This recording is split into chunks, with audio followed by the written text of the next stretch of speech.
Okay, super early game Evelyn. Evelyn's early game is pretty weak.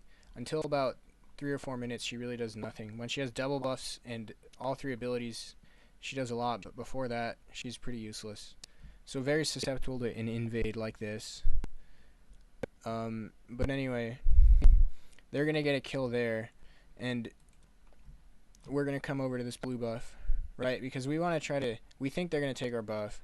So we try to trade. We didn't ward that. That's really bad. We should normally ward that. So they just come and defend that because we didn't have a ward there. But anyway, so I'm starting at my red. Janet helps me, but I finish my red a good 10 seconds later than Jarvan does. So that's really scary.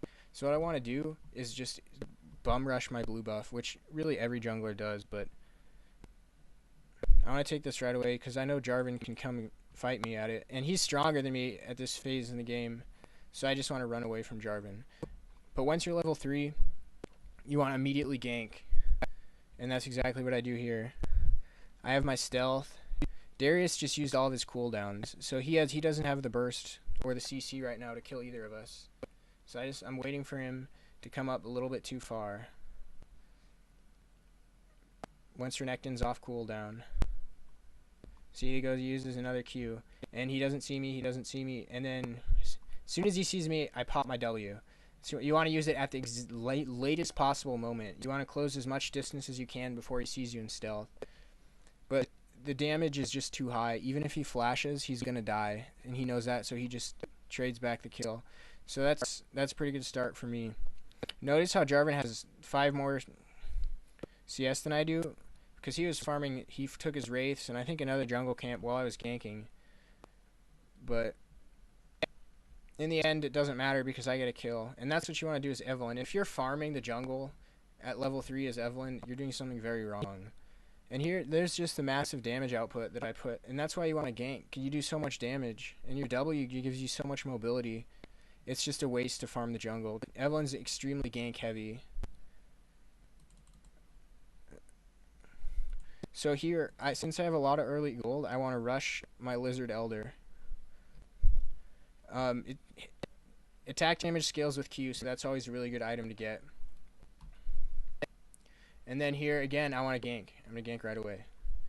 I'm going to gank the Diana once Karthus clears these minion waves. And then again, I'm going to come up way behind her, and then as soon as she sees me, I press W. And then I want to use my E right away to get the attack speed. And she's going to flash away from that, but that's fine. Deny her CS. Karthus really needed that. He's not doing too well in this lane. So I'm going to push this up with my Q to deny Diana some farm. And that's what you always want to do that after you gank. Especially if they have to recall, especially you always want to push immediately after you get the gank. And like people say, oh, that's taxing lane, but it's really not. It denies them minions, and you get extra XP, so it's actually worth it for your team. So I don't have double buffs right now, so I'm not nearly as strong. So I don't want to force anything really hard. But Diana just happens to get caught out, so that I can just come in and get another kill, and that's really good for me, obviously. So I'm really strong. I'm 2-0-1 at this point. I'm going to change my strategy completely. At this point, I'm trying to carry. So I want to take every blue buff, and I want to take as much CS as possible. And here, I want to defend this tower, and I want to get a kill. Because if I get kills, I know I can carry the game pretty hard. So as you can see, even before level 6, Evelyn's a really, really strong ganker. And Jarvan, 27 minions to my 17, which is really not a bad thing at all. I've been ganking, I've been pressuring my lanes, giving them the advantage.